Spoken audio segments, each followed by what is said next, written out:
আসসালামু আলাইকুম সবাইকে।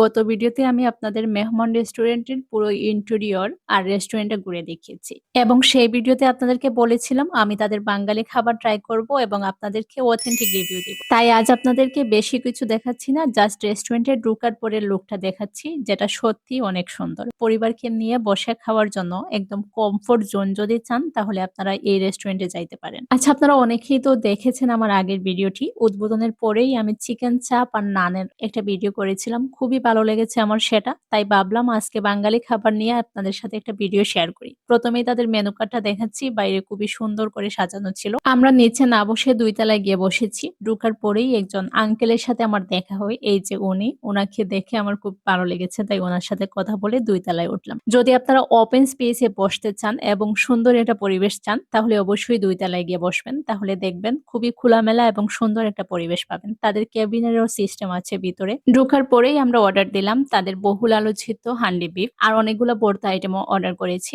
তো এখন আপনাদের সাথে তাদের সার্ভিসের বিষয়ে শেয়ার করি। তাদের সার্ভিসটা আমি এতটা ভালো পাই নাই যেটা আমি আশা করেছিলাম আর তো এটা আমি একজন ভাইয়ের সাথে কথা বললাম যে আপনাদের সার্ভিসটা এরকম কেন? তো উনি বলতেছিল যে এটা যেহেতু নতুন রেস্টুরেন্ট আর আমরা সবাই এখনো প্রফেশনাল হয়ে উঠিনি তাই একটু এদিক সেদিক হচ্ছে আরকি। যাই হোক, এটা হয়তোবা তারা রিকভার করে ফেলবে। তো এখানে অনেকগুলা ভর্তা ছিল, বেগুনের পাকুড়া ছিল, তারপরে আরো বিভিন্ন রকমের ভর্তা ছিল। একে, একে আপনাদের সবকিছুই দেখাচ্ছি। বাদাম ভর্তাও ছিল, শুটকি ভর্তাও ছিল, বেগুন ভর্তাও ছিল। আমার কাছে ভর্তার আইটেমগুলা মোটামুটি লেগেছে। খুব বেশি ভালো লেগেছে এমন না, আবার খুব খারাপ লেগেছে এমনও না। আমি তাদের অনেক ভিডিওতে রিভিউ দেখেছি। সিলেটের অনেক ভালো, ভালো ব্লগারদের ভিডিওতে দেখেছি। তাদের হান্ডি বিফ নাকি অসাধারণ। তো সেই ভিডিওগুলা দেখেই আমি অর্ডার করেছিলাম হান্ডি বিফটা। আমার কাছে এভারেজ লেগেছে। এত বেশি ভালো এমন বলব না, আবার খুব বেশি খারাপও সেটা বলব না। মোটামুটি লেগেছে। তবে একটা বিষয় আমি অবশ্যই বলব, নাস্তার আইটেমগুলা আমার কাছে বেশ ভালো লেগেছে তাদের, যেটা আমি ১ম ভিডিওতে শেয়ার করেছিলাম।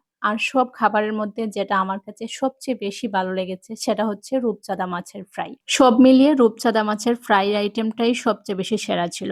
খাবারের স্বাদ সবার কাছে একরকম নাও লাগতে পারে, কারণ সবার টেস্ট বার আলাদা। এটা আমি বারবার বলার কারণ হচ্ছে আমার কাছে যে খাবার ভালো লেগেছে আমি সে খাবারটাই ভালো রিভিউ দিয়েছি, একদম অথেন্টিক রিভিউ যাকে বলে। তবে এনভায়রনমেন্ট, ডেকোরেশন আর ভালো একটা পরিবেশে বসে খাওয়ার জন্য যদি আপনারা চান তাহলে অবশ্যই মেহমান রেস্টুরেন্টে যাবেন। সব শেষে আমি তাদের চাটা টেস্ট করলাম। চাটা মোটামুটি লেগেছে। সিলেটের বাইরে থেকে যারা সিলেটে আসে তারা অবশ্যই সিলেটের চাটা খেয়ে যায়, যেটা পানশিতে খায়। তো এখন মেহমান রেস্টুরেন্টে আসতে পারে, তবে আমার মনে হয় মেহমান রেস্টুরেন্টের চাটা আর একটু ইমপ্রুভ করা উচিত। চা খাওয়ার পরে আমি দই অর্ডার করেছি। দইটা আমার কাছে ভালো লেগেছে।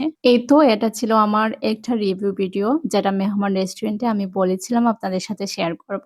তো আজকের ভিডিওটি আপনাদের কাছে কেমন লাগলো অবশ্যই কমেন্টে জানাতে বলবেন না। সেই সাথে যারা আমার পেজের সাথে যুক্ত আছেন তাদের সবাইকে জানাচ্ছি অনেক, অনেক ধন্যবাদ।